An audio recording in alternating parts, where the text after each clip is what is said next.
Muy buenas tardes, casi buenas noches, estimados alumnos y alumnas de nuestro preuniversitario Puntaje Nacional, el mejor preuniversitario del mundo probablemente, y si existiera otro mundo también lo sería.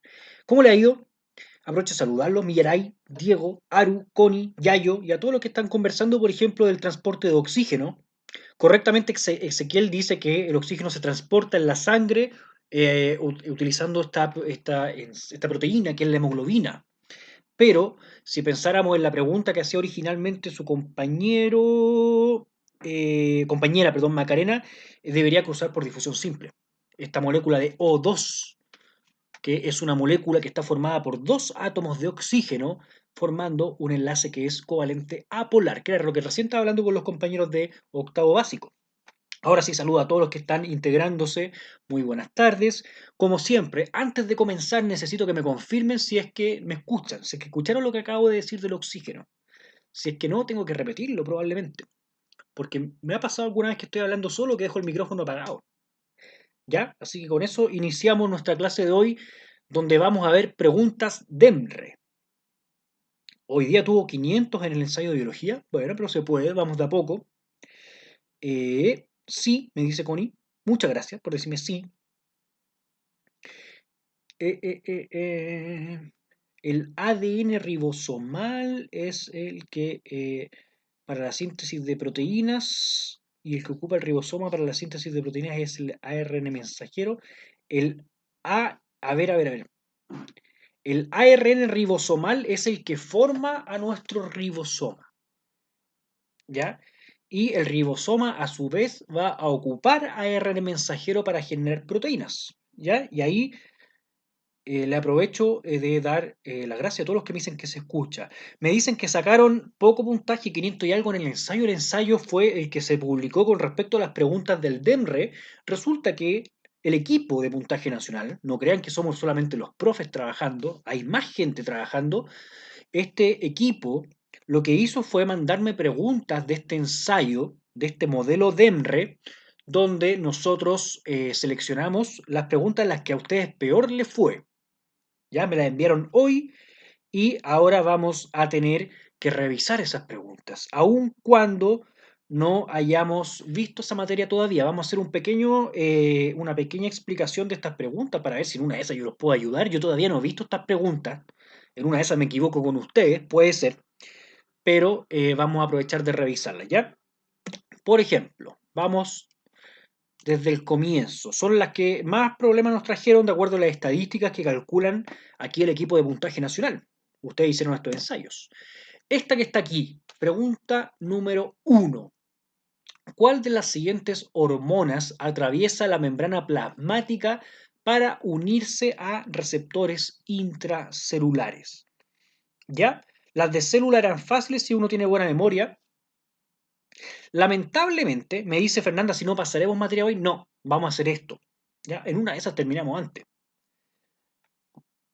Aprovecho también de intentar hablar un poco más despacio, que las otras clases he corrido como loco. ¿Ya? Veamos esta pregunta. ¿Cuál de las siguientes hormonas atraviesa la membrana plasmática para unirse a receptores intracelulares? ¿Ya? Eh, Lamentablemente, y hoy día me voy a quejar también, los tíos del DEMRE hacen algo que a veces a mí no me conviene, no me gusta demasiado, que es cuando hacen preguntas de reconocimiento. Ustedes tienen que manejar un concepto para responder a esta pregunta, como bien me dice ahí Francisca Gans, y que me está explicando el concepto, y eso está excelente. Lo que me dice Gregory también me está dando esta pista, pero resulta que además del concepto había que manejar prácticamente de memoria la estructura química de estas hormonas. Así que cuando nosotros veamos hormonas, vamos a tener que y cuando veamos sistema endocrino, vamos a tener que ver esto de transporte, que lo hemos explicado todos los años, y también analizar un poco de estructura de nuestras hormonas. Una hormona puede ser de dos naturalezas, hidrofóbica o hidrofílica. Si es hidrofóbica, esto ya habíamos conversado un poco de eso, se va a llevar bien con los fosfolípidos que tienen una parte hidrofóbica. Entonces, Esta hormona que es hidrofóbica va a ser la única capaz de atravesar la membrana plasmática. Entonces, ¿cómo buscamos la respuesta aquí? Tiene que ser una hormona hidrofóbica, tiene que ser, por lo tanto, una hormona derivada de un lípido. Y en esta pregunta existe solamente una respuesta que nos habla de una hormona que deriva de un lípido. Nosotros vimos en la primera clase lípidos. Vimos los triglicéridos, primero vimos los ácidos grasos, vimos los fosfolípidos, vimos los esfingolípidos y también vimos el colesterol. Que el colesterol, si bien no era una macromolécula y no formaba cadenas, sí podía servir de precursor para hormonas esteroidales como la testosterona, que es una hormona esteroidal que deriva de un lípido y por lo mismo se va a llevar muy bien químicamente con esta membrana plasmática, la va a poder atravesar y por eso puede unirse a un receptor intracelular, porque puede meterse dentro de la célula. ¿Ya? Resulta que aquellas que no son hidrofóbicas no van a poder atravesar la membrana. Entonces no van a poder meterse adentro de la célula y la única forma de que se reciba esa señal va a ser con un receptor en la membrana. ¿Ya? Así que la única, en este caso, que era hidrofóbica es testosterona. ¿Hay hormonas anfipáticas? Buena pregunta. Que yo sepa, no. Y sé que con eso les dejo esa duda. ¿Ya? T3 y T4 no cumplen con esa regla. ¿A qué se refiere, Carlos? ¿Cuál regla que puedan atravesar? Y efectivamente podemos tener excepción y por eso también hay más dudas con respecto a esta manera de evaluar de nuestro DEMRE. Pero, ¿qué le vamos a hacer? Hasta el momento, glucagón, adrenalina, insulina y LH eran hormonas que eran hidrofílicas, que no van a poder atravesar la membrana plasmática. ¿Ya? Lamentablemente estamos recurriendo ahí también a la memoria. Veamos esta. ¿Cuál de las siguientes opciones es correcta respecto a los métodos anticonceptivos? Me pregunta Génesis si voy a resolver todo el ensayo. No, no voy a resolver las preguntas más conflictivas. Son como 10. Todos los métodos de barrera mecánica protegen del contagio de ITS. En caso que no lo sepan, se llaman infecciones de transmisión sexual o ETS, que son enfermedades de transmisión sexual. ¿Ya? Ah, y sí, son solo las de biología. Estamos en la sección biología.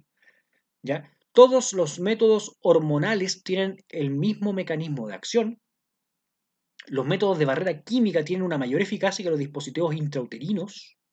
Los métodos naturales tienen mayor eficacia cuando se usan combinados entre ellos.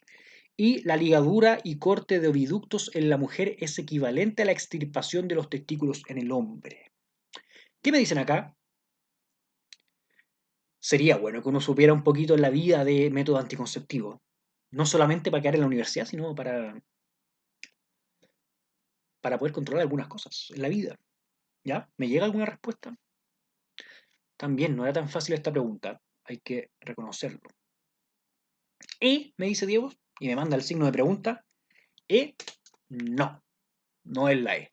La ligadura y el corte de oviductos en la mujer es equivalente a la extirpación de los testículos en el hombre, no. En los hombres existe una cosa que se llama vasectomía, que no es cortar los testículos. De hecho, cuando uno corta los testículos, recuerden que en los testículos, además de producir los gametos, que son los espermatozoides, también se producen las hormonas sexuales. Si yo corto los testículos, también se corta el suministro de hormonas sexuales. ¿Ya? Y eso trae efectos negativos. Si no, pregúntale a los castrati, que afortunadamente ya no existen. ¿Ya? No es lo mismo. Una vasectomía es cortar el conducto por el que viajan los espermatozoides y en ese caso sería similar a una ligadura, pero no es lo mismo que llegar y cortar. ¿Ya? Eh, eh, eh, eh, Ahí me dice ya Yadira que no es lo mismo. ¿Ya? Veamos, ¿qué otra alternativa me llega? La A. Nos inclinaríamos por la A. Ojo, que uno me dice método de barrera igual preservativo, igual condón y no son los únicos métodos de barreras. Existen otros diafragmas también que se pone una barrera, pero se pone justo más arriba, a la altura del cuello uterino. Que si bien esos van a proteger de que el espermatozoide no llegue hasta allá arriba molestando, sí nos van a exponer nuestros aparatos reproductores al contacto. Y por lo mismo, no todos los métodos de barrera protegen del contagio de enfermedad de transmisión sexual. ¿Ya? Eh, eh, eh, la D, ¿todos los métodos hormonales tienen el mismo mecanismo de acción? No. Recuerden que existen pastillas anticonceptivas que funcionan en base a ciertas hormonas, existen implantes de hormonas y hay varios más. A mí me falla la memoria, pero no es el único, no funcionan en base a un puro mecanismo de acción. ¿Los métodos de barrera química tienen mayor eficacia que los dispositivos intrauterinos? No, ahí tendríamos que entrar a también aplicar lamentablemente memoria con respecto a la eficacia, esos porcentajes. Y la D, que sí es la correcta, corresponde a es que los métodos naturales tienen una mayor eficacia cuando se ocupan combinados entre ellos.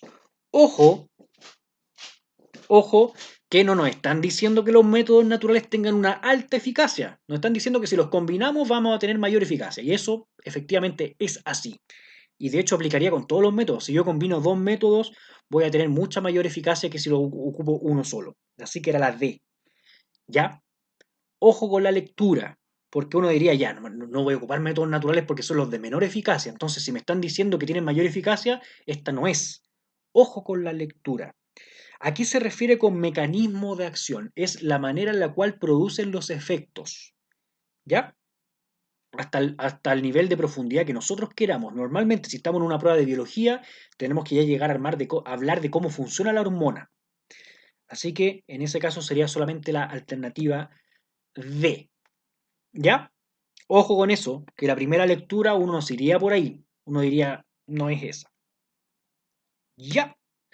Esta, el gráfico muestra los resultados de un estudio que analizó el porcentaje de depredación de nidos de aves por distintos tipos de depredadores en la región de los ríos. Y aquí tenemos promedio de la depredación, y sale un porcentaje, y los tipos de depredadores. Ya, a partir del siguiente gráfico, ¿cuál de las siguientes opciones es correcta? Se fue Michael por la D, postular como hipótesis que las aves son las principales depredadoras. Ya, pero ¿sería eso una hipótesis? ¿O sería eso un resultado? ¿Qué me dicen? Eso no es una hipótesis, es un resultado. Ahora, nadie notó que esta pregunta, ¿están de acuerdo conmigo si yo les digo que esta pregunta puede tener algunos problemas de redacción en la pregunta misma? A partir del análisis del gráfico, ¿cuál de las siguientes opciones es correcta? ¿Ya?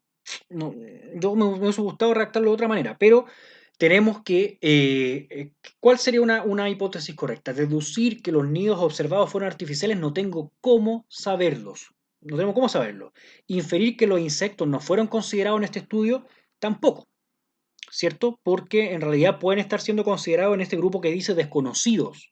Concluir que los ratones son los depredadores que más atacan a los nidos, no, porque los roedores no son el grupo más alto. Eh, Postular como hipótesis que las aves son las principales depredadoras, aun cuando el gráfico sí dice eso, en realidad una hipótesis debe ser algo que pueda ser cuestionado. Y esto es un resultado. Ya lo que me está mostrando este gráfico es que las aves son las que más depredan estos nidos. Pero resulta que yo no puedo cuestionar eso. Una hipótesis es algo que yo estoy planteando, que me estoy jugando con ella. ¿Ya? Si yo digo, ¿saben qué? Mi hipótesis es que las aves, en este caso, son las que más depredan estos nidos, me dicen, pero si no estáis planteando nada, po, si eso está en el gráfico. Así que ninguna posibilidad. Plantear como problema de investigación ahora, a partir de esto, la identificación de los principales tipos de aves, ahí sí. Porque si yo sé que las aves son, y mi observación es que las aves son el principal depredador, entonces ahora nos podríamos preocupar de plantear cuál tipo de ave sería, ya como problema de investigación. Y esta es la única que corresponde realmente a relacionar este concepto del método científico, que en este caso es el problema de investigación, correctamente con lo que está ocurriendo. Ya. Si me sé el número, no me sé el número. Si alguien lo puede ir diciendo, no alcanzó a agradecer a la persona que respondió antes. Esta es la 80, me dice Catalina. Muchas gracias. ¿Ya? Ahí pueden ir viendo ustedes el modelo. ¿Y para qué quieres saberlo si lo estamos haciendo acá? Oh, ya lo respondió. Puede ser para eso. ¿Cuál será el efecto directo de la extirpación de la neurohipófisis en una rata? Les comunico que esta pregunta aparecía en los modelos de los años pasados. Nuestra prueba de transición no es tan distinta a la prueba de PCU. y de hecho tiene sentido que no lo sea si una prueba de transición, estamos cambiando de a poco. El aumento de la diuresis, el aumento de la presión arterial, la disminución de la producción de testosterona, la disminución de la producción de insulina, el aumento de las hormonas liberadoras hipotalámicas. ¿Ya? ¿Cómo lo hacemos para esta pregunta? También recurre a la memoria. Pero aquí yo estoy de acuerdo con que se ocupe la memoria. Me estoy dando vuelta yo mismo el discurso.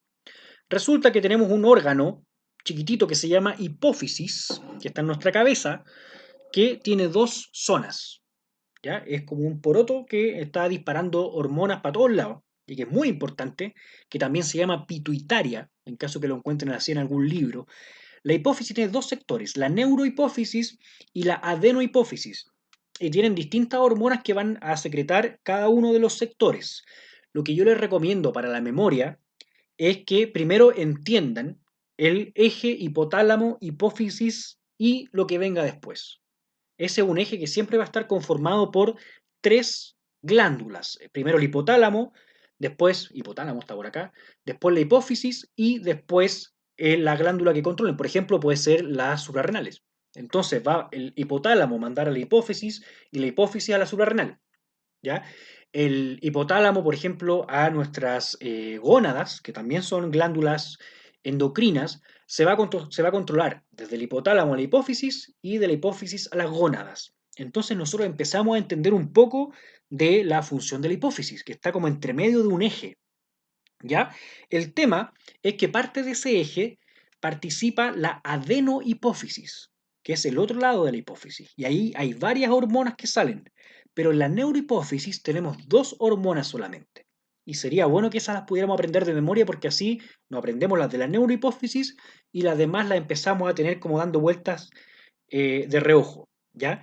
En la neurohipófisis se secreta una hormona que es la antidiurética, que es la que evita la diuresis y por lo mismo, cuando se corta la hipófisis en una rata, vamos a aumentar la diuresis. ¿Ya? Y la otra es la oxitocina, que es una hormona que induce el parto. De hecho, cuando hay que inducir un parto en clínica, se inyecta oxitocina para que una mujer dé a luz, en caso que sea necesario hacerlo de forma urgente, o no, o que sea necesario hacerlo, y también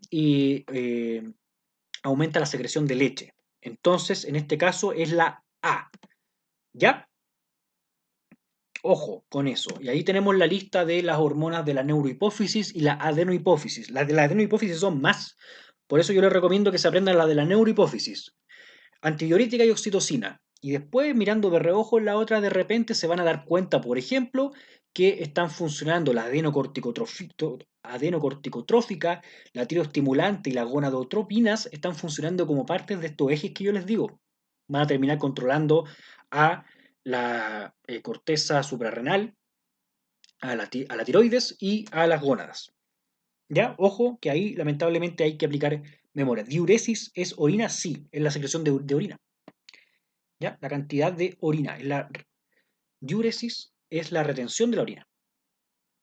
Antidiurético, no, diuresis es la secreción de orina. ¿Ya? El reactivo de Buret. Ojo que ahí me perdí yo también un poco. El reactivo de Buret es un compuesto de color azul que en presencia de enlaces peptídicos cambia a color violeta. Esta cuestión es verdad. El reactivo de Buret se ocupa en el laboratorio. Si se agrega reactivo de Buret a 3 tubos de ensayo con las sustancias indicadas en la tabla bajo las mismas condiciones experimentales, ¿en cuál de los siguientes tubos se observará un cambio de color? ¿Tanta información la tiene mal, Tiare? Sí, estamos viendo preguntas de nuestro modelo de EMRE, pero estamos agarrando preguntas que algunas son de materia que todavía no hemos pasado. ¿Ya? ¿Cuál es la ACTH, la que tiene que ver con la corteza suprarrenal? Ya, la que controla la que controla la corteza suprarrenal.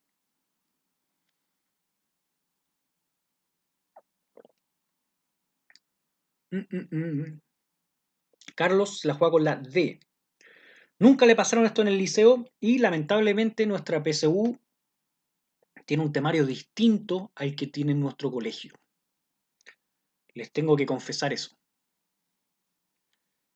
no es que lo haga yo, no me siento culpable, me siento enrabiado a veces por eso, de que el currículum de nuestro colegio no sea el mismo que el del DEMRE, ¿ya? Y a veces también pasa que en nuestro colegio nos alcanzan a pasar toda la materia. La C, la D, me han llegado pocas respuestas. ¿A qué tema va esta pregunta? Esta pregunta obedece a el tema que vimos en nuestra primera clase. ¿Se acuerdan esa clase que yo les decía, les hablaba de macromoléculas? En esa clase yo les mencioné la 1 y la 2, pero la 3 no la hemos visto porque lamentablemente obedece también a un poco de memoria. Hagamos la siguiente lógica. Yo les voy a dar una pista para ver si es que alguien me ayuda. Les voy a dar una pista. El almidón... Oh, no, le di la respuesta. Me auto eché a perder mi estrategia. El almidón es una macromolécula que es un polisacárido. Lo mencionamos esto. Esta sí, aquí no hay excusa, ¿cierto? Yo la mencioné en la primera clase y les dije que en estos macromoléculas íbamos a tener distintas moléculas de glucosa que iban a estar juntas unas con otras para poder almacenar la glucosa y que esto lo hacen las plantas. Así que el almidón es un polisacárido. La metionina, ¿alguien sabe lo que es? ¿Y la ovalbúmina? La ovalbúmina es algo que ustedes a lo mejor no tienen por qué saber y que no lo hemos visto. Pero la metionina yo les digo que es un aminoácido. De hecho, apareció en una lista que yo les puse con aminoácidos, que no le encuentro mucho sentido que haya que aprendérsela de memoria, pero lamentablemente los tíos del DEMRE nos ponen la metionina acá. ¿Ya? Aminoácido. Entonces, imagínense que yo no me sé la ovalbúmina. No me la sé. Aquí ya me están dando una pista, pero no tengo idea de lo que es la ovalbúmina. Llego a la PSU, hasta PTU, y digo, oh, no tengo idea de lo que es la ovalbúmina. Y empiezo a trabajar con lo que tengo, porque yo el almidón lo vi y la metionina alguna vez me apareció.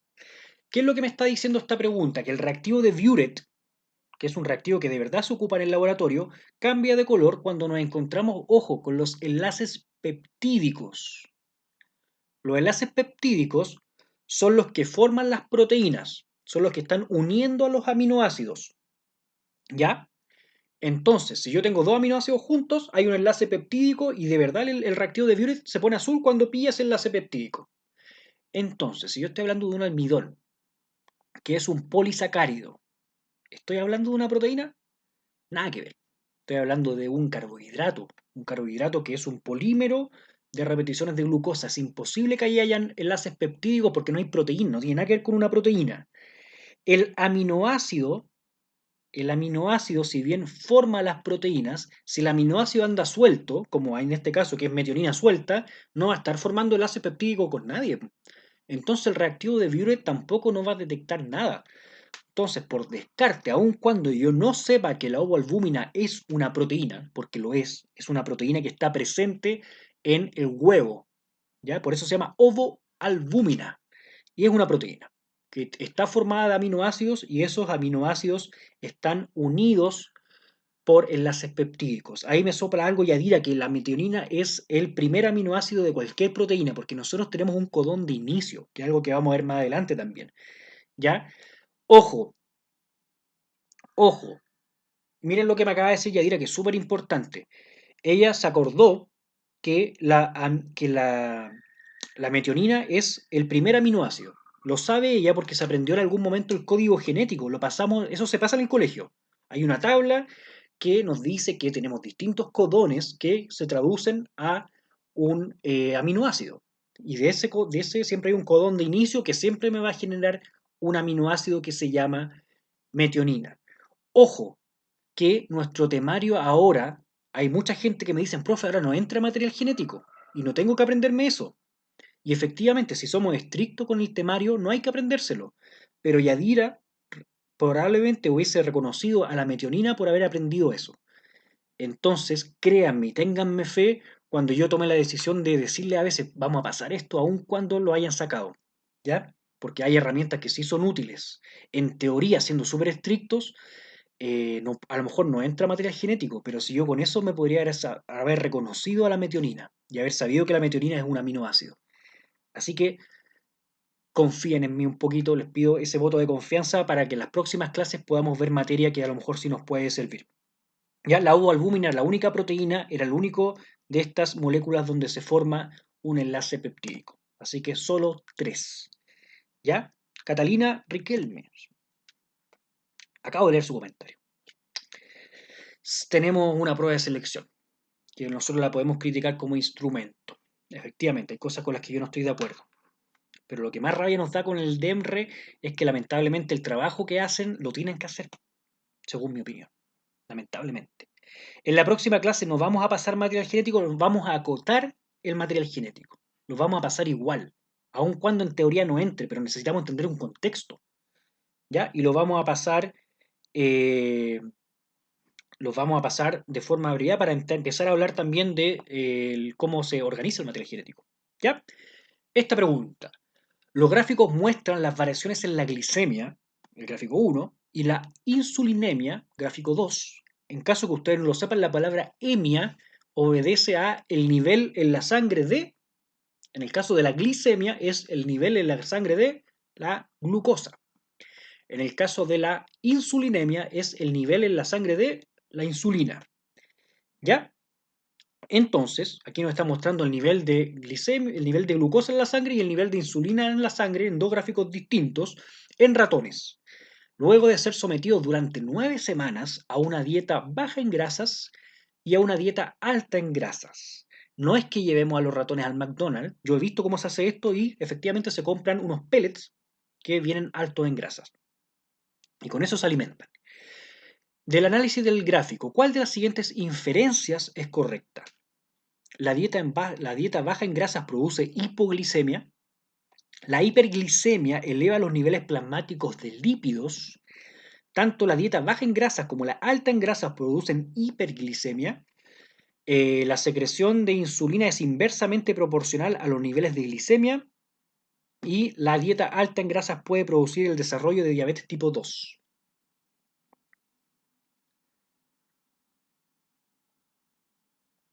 Me están llegando las respuestas. Hasta ahora tengo 3 y hay 154 personas en línea. Tenemos el... ¿Cuánto tenemos? Menos del... Tenemos el 2% de respuesta. Ahí subió. Subimos a un 2,5%. Muchas gracias. Estoy tapando una parte de la respuesta. Muchas gracias. A lo mejor por eso no llegaban. Pues el profe está tapando. Oh, ahí sí. Mayoría de E y me llegó una A también. Y ahí me dice honestamente que está entre la A y la E. ¿Ya? También algo que podríamos eh, analizar es la palabra análisis. Del análisis del gráfico. Normalmente con eso uno recurre a cosas que deben estar en el mismo gráfico. Pero lamentablemente no siempre es así. Porque aquí nos están diciendo cuál de las siguientes inferencias es correcta. El gráfico nos va a conducir a una idea que quizás no está en el mismo gráfico. ¿Ya? A. La dieta baja en grasas produce hipoglicemia. La hipoglicemia es un nivel muy bajo de glicemia, ¿cierto? Y efectivamente nosotros vemos en el gráfico 1 que hay menor glicemia en la dieta baja en grasas que en la dieta alta en grasas, pero lamentablemente debemos saber que un nivel por sobre 100 miligramos por decilitro de glicemia o de glucosa en sangre es normal, ¿ya? Entonces, eso que está ahí en negro no es una hipoglicemia, es una glicemia normal. Lo que estamos viendo en esta barra blanca de alto en grasa es una hiperglicemia. Entonces, no es la A. En la A podría ser que la dieta alta en grasa produce una hiperglicemia, ahí sí, pero ese nivel que estamos viendo de glicemia en sangre es normal, ¿ya? Catalina le da un consejo a Nicolás y tiene toda la razón, Catalina. Lo comparto. ¿Ya? B. La hiperglicemia eleva los niveles plasmáticos de lípidos. Y eso no tenemos cómo saberlo a partir del gráfico. Me dice Ururu que no entiende el gráfico. Y eso es súper importante. Le agradezco que sea sincero o sincera en decírmelo. ¿Ya? Porque eso es muy importante. Tenemos que entender los gráficos. Tenemos dos gráficos distintos que primero los tenemos que separar en la mente. Ya no mezclemos las cuestiones. El primer gráfico es la glicemia, la cantidad de glucosa en sangre. Y lo que yo veo es que cuando una rata se la alimenta con mucha grasa, va a tener mayores niveles de glucosa en su sangre, comparado con la otra ratita que se alimenta con poca grasa. Mientras que el otro gráfico, que no tiene nada que ver, es los niveles de insulina en la sangre. La insulina es la hormona que controla los niveles de glicemia. Pero en realidad lo que estamos viendo aquí también es que cuando se alimenta una rata con mucha grasa, los niveles de insulina también suben. ¿Ya? Entonces, me dice Carlos aquí que muchos adipocitos inducen la resistencia a la insulina. ¿Ya? Y eso está bien, pero estamos al revés. Aquí dice que la hiperglicemia eleva los niveles plasmáticos de los lípidos, mientras que lo que me está diciendo Carlos es al revés, que los lípidos producirían esta o se relacionarían con esta condición en el fondo de lo que estamos definiendo o podríamos definir más adelante como una resistencia a la insulina, ya que en el fondo deriva de las altas glicemias. Y eso no es así tampoco. Ya está hecha al revés la relación. ¿Tanto la dieta baja en grasas como la alta en grasa producen hiperglicemia? No, porque la baja en grasa está en niveles normales. ¿La secreción de insulina es inversamente proporcional a los niveles de glicemia? Tampoco. Vemos que en el nivel alto en grasas vamos a tener alta glicemia y también alto nivel de insulina. Y eso tiene todo el sentido del mundo porque la insulina está tratando de bajar las glicemias. Entonces es una relación de proporcionalidad directa. La que me queda es la E.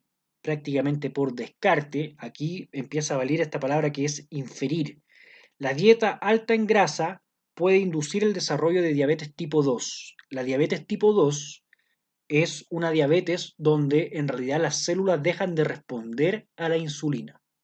Y eso es porque se empiezan a acostumbrar a niveles muy altos de insulina.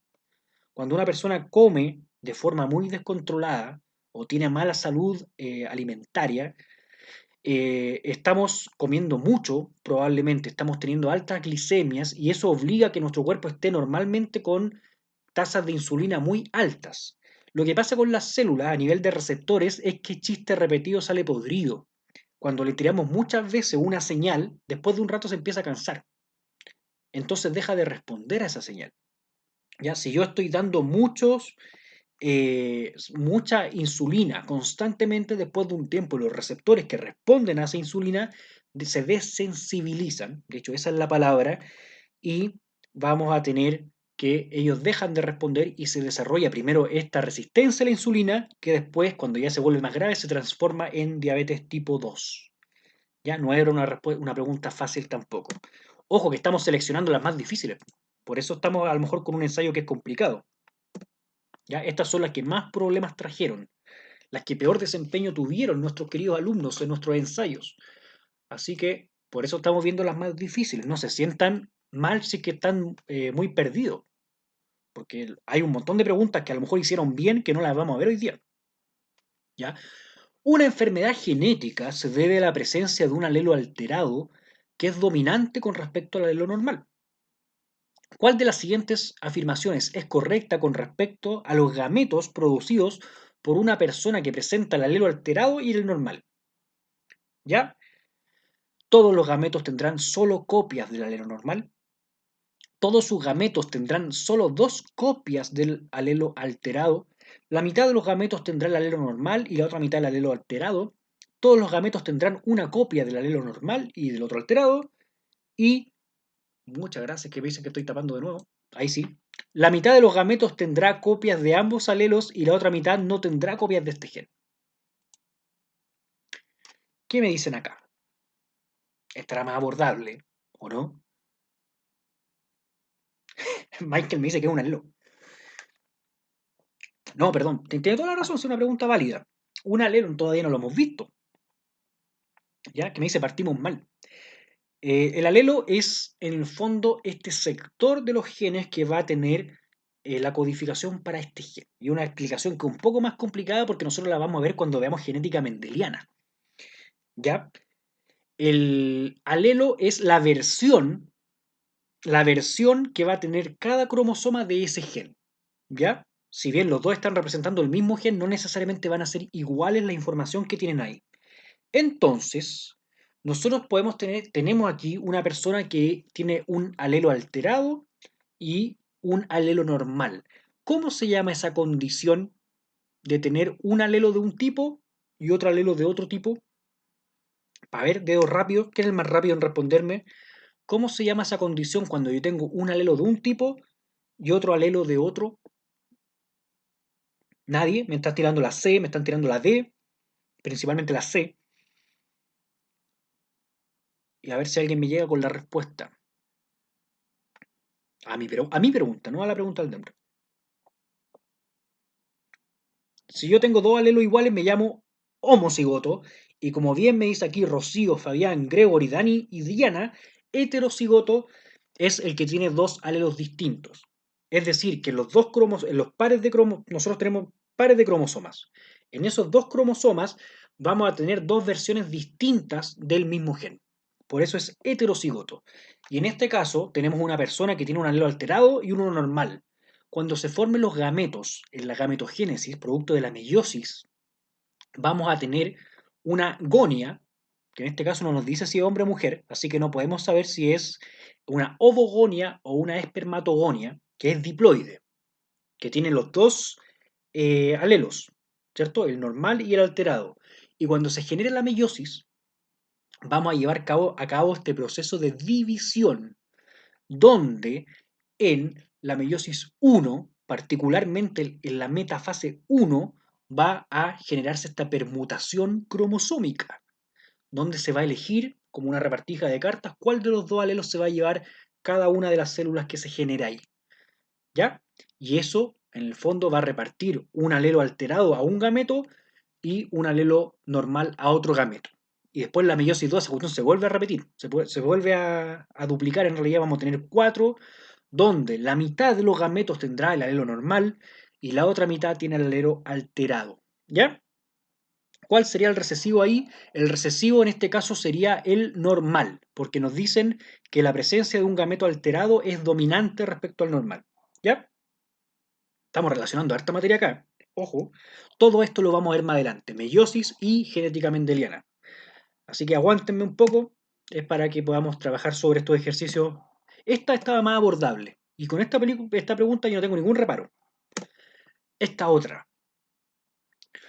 En una especie de ave, el largo del penacho es un carácter heredable que determina el éxito reproductivo de los individuos, ya que la hembra elige al macho de acuerdo al largo del penacho que posea.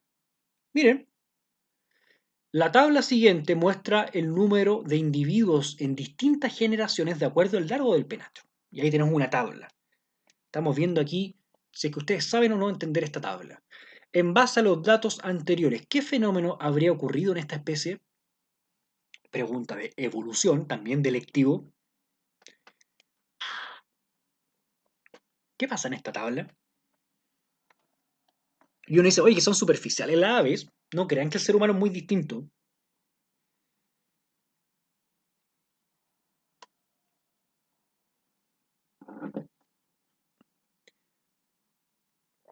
No crean que el ser humano es muy distinto. Quizá no nos fijamos en el largo del penacho. Nos fijamos en otras cosas. La C. Francisca. Carlos también dice la C. Nicole dice que no cacha nada, cosa que está muy bien. Le recomiendo repasar esto o también aguantar a que lleguemos a esto, porque todavía no lo hemos visto. Lo vamos a ver en mucho más adelante, cuando lleguemos a evolución. Esta pregunta sí es de electivo.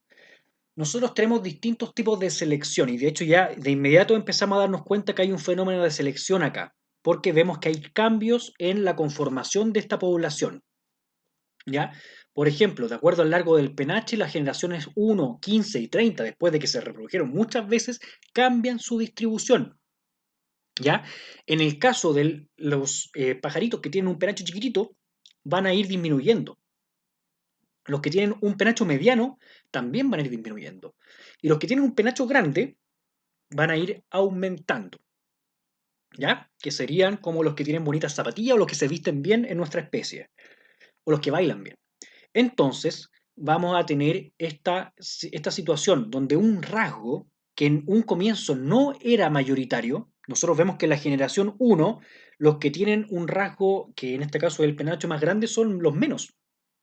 Son la minoría, hay 250 y resulta que de los que están en un punto medio hay 600. Y de los que hay con penacho chiquitito aún también son más. Nosotros tenemos un gráfico que es una curva gaussiana, que es básicamente así, una meseta, no es una meseta, es una campana, donde el punto medio es el que tiene la mayor cantidad de individuos. Pero después de un tiempo, cuando pasamos a la generación 30, vemos que los que tienen el penacho más grande empiezan a ser mayoría, que esta campana gaussiana se está corriendo hacia lugares con mayor tamaño de este penacho. En el fondo se están seleccionando naturalmente a los individuos que tienen el penacho más grande, ¿ya? Es decir, que se está generando un tipo de selección que está moviendo esta campana hacia otra dirección, y en este caso estamos hablando de una selección direccional. Selección estabilizadora hubiese sido que se mantuvieran en el mismo lugar, en el mismo punto medio, la mayoría de estos individuos. Y la disruptiva es cuando los extremos empiezan a crecer y se empieza a achicar el punto medio. ¿Ya? En este caso estamos desplazando toda la curva hacia individuos con mayor penacho. Esto lo vamos a ver también mucho más adelante, chiquillos. ¿Ya? ¿Cuáles son las enfermedades que vamos a ver que se preguntan en la prueba? Enfermedades, la diabetes podría ser la más habitual. Alguna trisomía, alguna enfermedad cromosómica también eh, podríamos considerarla. Ya, sigamos, tenemos que ir avanzando. No sé cuántos ejercicios me quedan y me queda tiempo limitado. El modelo representa el ciclo reproductivo en humanos. ¿Ya? Y aquí está esto que yo le estaba conversando recién, que yo tengo células diploides, una ovogonia o una espermatogonia, en el caso de mujeres y hombres, respectivamente. Ya estoy con células diploides, ocurre esta meiosis, se generan gametos haploides, se juntan y después tengo un cigoto diploide. Y aquí tenemos un gráfico. ¿Ya? La importancia de este gráfico, de este modelo, ¿qué nos permite comprender? El mecanismo de formación de gametos, el rol del sistema reproductor en la perpetuación de la especie, que la determinación del sexo queda definida en la fecundación, el rol de la meiosis en la variabilidad genética de los organismos con reproducción sexual y la existencia de dos fases en el ciclo reproductivo considerando la dotación cromosómica celular. Le anticipo que todas las alternativas me plantean algo correcto, pero de nuevo estoy tapando la respuesta. Ahí si los voy a mirar para abajo. ¿Ya? Eh, Todas son correctas, todas tienen razón, pero el gráfico no me está describiendo a todas. ¿Ya? Primero, el mecanismo de formación de los gametos yo no lo tengo. No lo tengo porque no aparece aquí. El mecanismo es cómo funciona directamente, lo más detallado posible, y en este caso no me están hablando de cómo se forman los gametos. Me ponen una flecha que dice meiosis y nada más. Ahí no hay un mecanismo. El rol del sistema reproductor en la perpetuación de la especie, mientras le digo a la vida del compadre que por ahora no. A lo mejor tenemos que hacerlo en un canal aparte. ¿Ya? Martina, sí, estamos terminando, de hecho. ¿Ya? Puede ver esta clase cuando usted quiera en nuestra lista de reproducción. El rol del sistema reproductor en la perpetuación de la especie yo no lo estoy viendo en este gráfico. El sistema reproductor tiene mucha importancia en esta perpetuación de la especie, pero en el gráfico no aparece nada con respecto a eso. Que la determinación del sexo queda definida en la fecundación. Eso en realidad está definido desde antes. Ahí me equivoqué yo. No todo era correcto.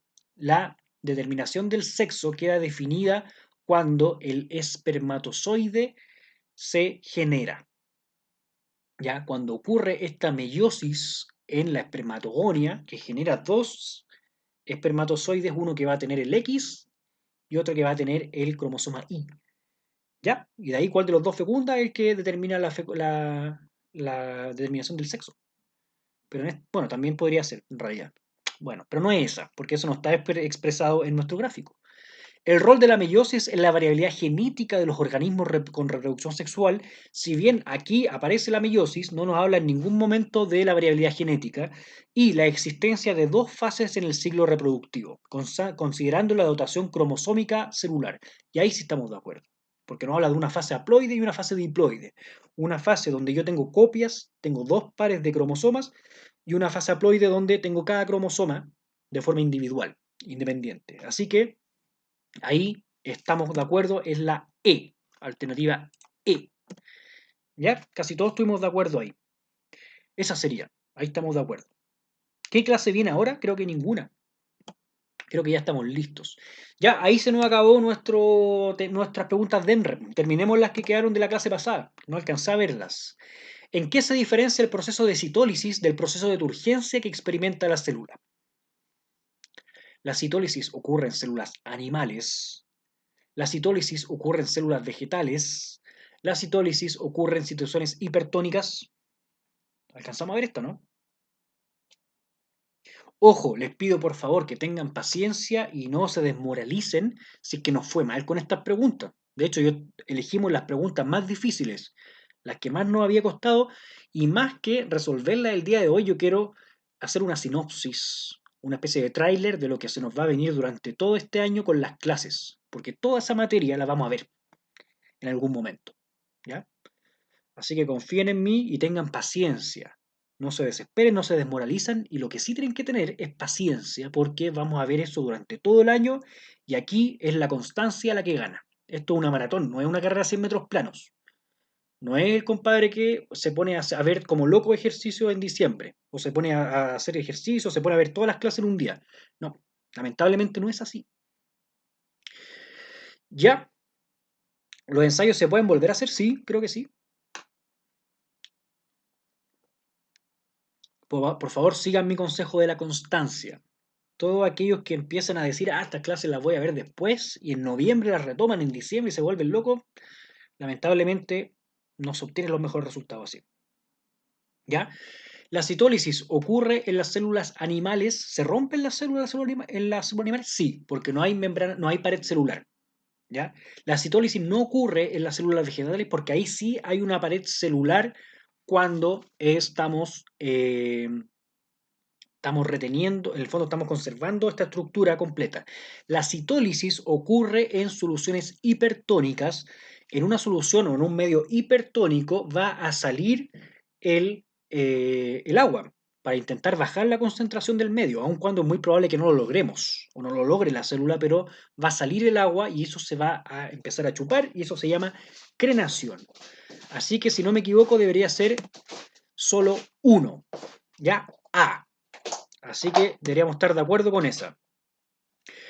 ¿Cuál de las siguientes moléculas no atraviesa la membrana plasmática por difusión simple? ¿Cuál de ellas? Tenemos tres. Agua, oxígeno y ion inorgánico. Me habían preguntado al principio esto. ¿Sí? ¿Cuál de las siguientes no atraviesa la membrana plasmática por difusión simple? Yadira me dice que es la primera clase que ve y que le encantaron las clases. Qué bueno, le advierto, sí, que ya tenemos un par de clases en nuestra lista de reproducción. Y me gustaría mucho que hiciera el trabajo de verlas. ¿Ya? Y después que se integre el próximo viernes con nosotros, pero que vea por favor las clases anteriores. Aquí todos se fueron por la B. Tengo casi unanimidad. ¿Qué dice la B? Solo tres. Lo que necesitamos para que algo atraviese por difusión simple es que se meta entre medio de los fosfolípidos, y para eso tiene que ser una molécula pequeñita, y además tiene que ser apolar, ¿ya? Tenemos la excepción del agua. Lamentablemente, el agua es chiquitita y es polar, pero es nuestra excepción, y se va a meter por entre medio de los fosfolípidos.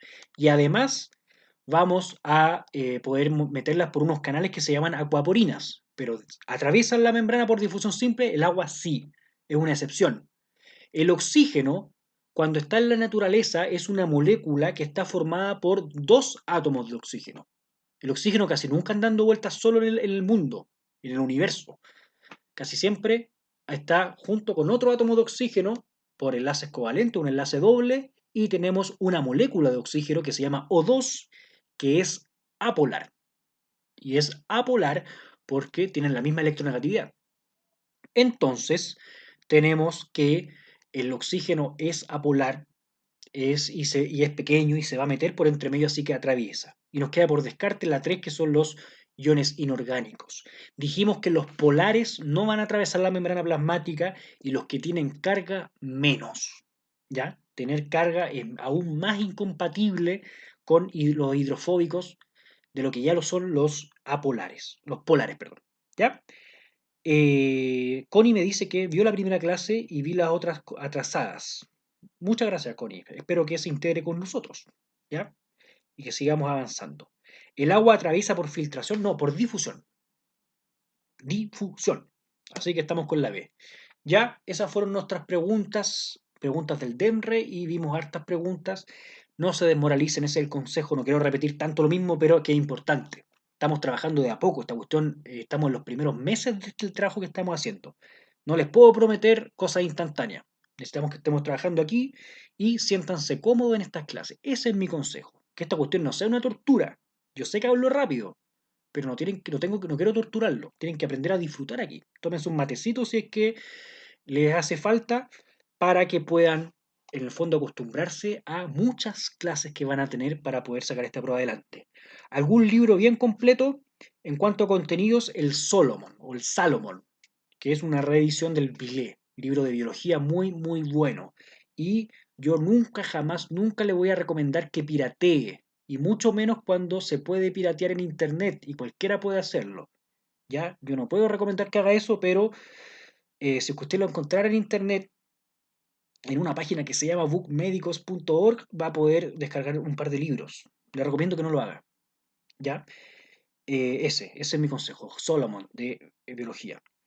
Ya, eso, que estén muy bien. Me pregunta, profe, ¿atravesaban por difusión simple las moléculas apolares? Se facilita cuando son apolares y son pequeñas, atraviesan por difusión simple. ¿Cómo es que el agua pasa por difusión simple si la bicapa es hidrofóbica? Buenísima pregunta. Buenísima pregunta. Tiene que ver con la cantidad de agua que anda dando vueltas también, tiene que ver con el tamaño y con, no sé también. Ahí tenemos una pregunta que es más difícil. ¿Ya? ¿Atravesaban por difusión simple las moléculas apolares? Sí, pero pequeñas. ¿Ya? Ahora sí, los dejo, que estén bien. Nos vemos entonces la próxima semana.